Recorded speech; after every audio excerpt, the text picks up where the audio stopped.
எடப்பாடி பழனிசாமி நேரில் சந்தித்தால் அதிமுகவுடன் கூட்டணி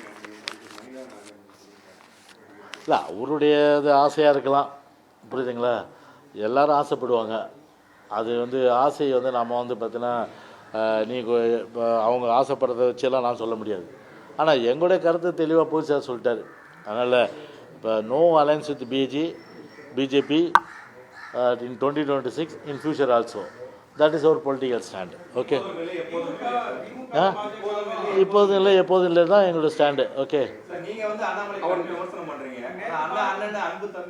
இல்லைப்பா ஒரு அது நல்ல கேள்வி கேட்டீங்க. ஏன்னா மீடியாவில் கூட நேற்று இப்போ பார்த்ததை வச்சு இல்லை நேற்று பார்த்து வச்சு கேட்குறீங்க. நான் சொல்கிறேன் இல்லை இல்லை பண்பாடுன்னு ஒன்று இருக்குது. முதல்ல ஒரு தமிழன் பண்பாடு இல்லையா? அரசியல் எதிர்ப்புதல் இருக்கலாம், புரியுதா? என்னை பொறுத்தவரை நான் சொல்கிறேன். என்னை பொறுத்தவரை பார்த்தீங்கன்னா ஒரு பண்பாடு கருதி எதாக இருந்தாலும் நான் பேசுவேன். அதே நேரத்தில் பார்த்தீங்கன்னா என் கட்சியை என் தலைவர்களை விமர்சனம் பண்ணால் நானும் உண்டு இல்லைன்னு பண்ணிவிடுவேன், புரியுதுங்களா? அது வேறு விஷயம். அதுக்காக பார்த்தீங்கன்னா நேற்று பேசிட்டு இருந்தீங்களா ஒன்றா அப்படின்னா அதுக்கு சம்மந்தம் இல்லை. ஒருத்தரை பார்த்து சிரிக்கிறதுன்றது ஒரு பண்பாடு இல்லையா? அதுக்காக மூஞ்ச இப்படி வச்சுன்னு முடியும் தானே?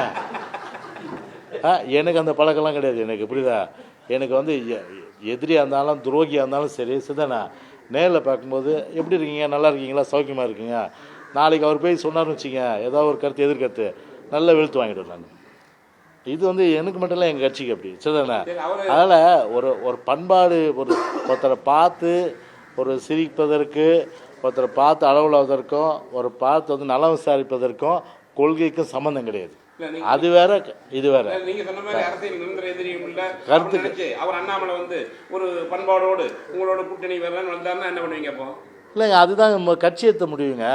கட்சியத்தை முடிவு பொறுத்தவரையில் பண்பாடோடு வரும்பொழுது அப்போ என்ன உங்களோட நிலைப்பாடு இருக்கும்? அவர் வந்துடுறாரு இல்லை இல்லை நம்ம எல்லாம் நிரந்தர எதிரி இல்லைனே அப்படின்னு போட்டு கூட்டணி வைக்க வர்றாரு. அதான் வாங்க காபி சாப்பிட்டு போங்க, அப்போ கூட்டணி இல்லைனா மற்றதெல்லாம் கட்சியில் பேசிக்கலாம். ஆனால் இப்போதும் இல்லை எப்போதும் இல்லைன்னு தான் சொல்லுவோம்.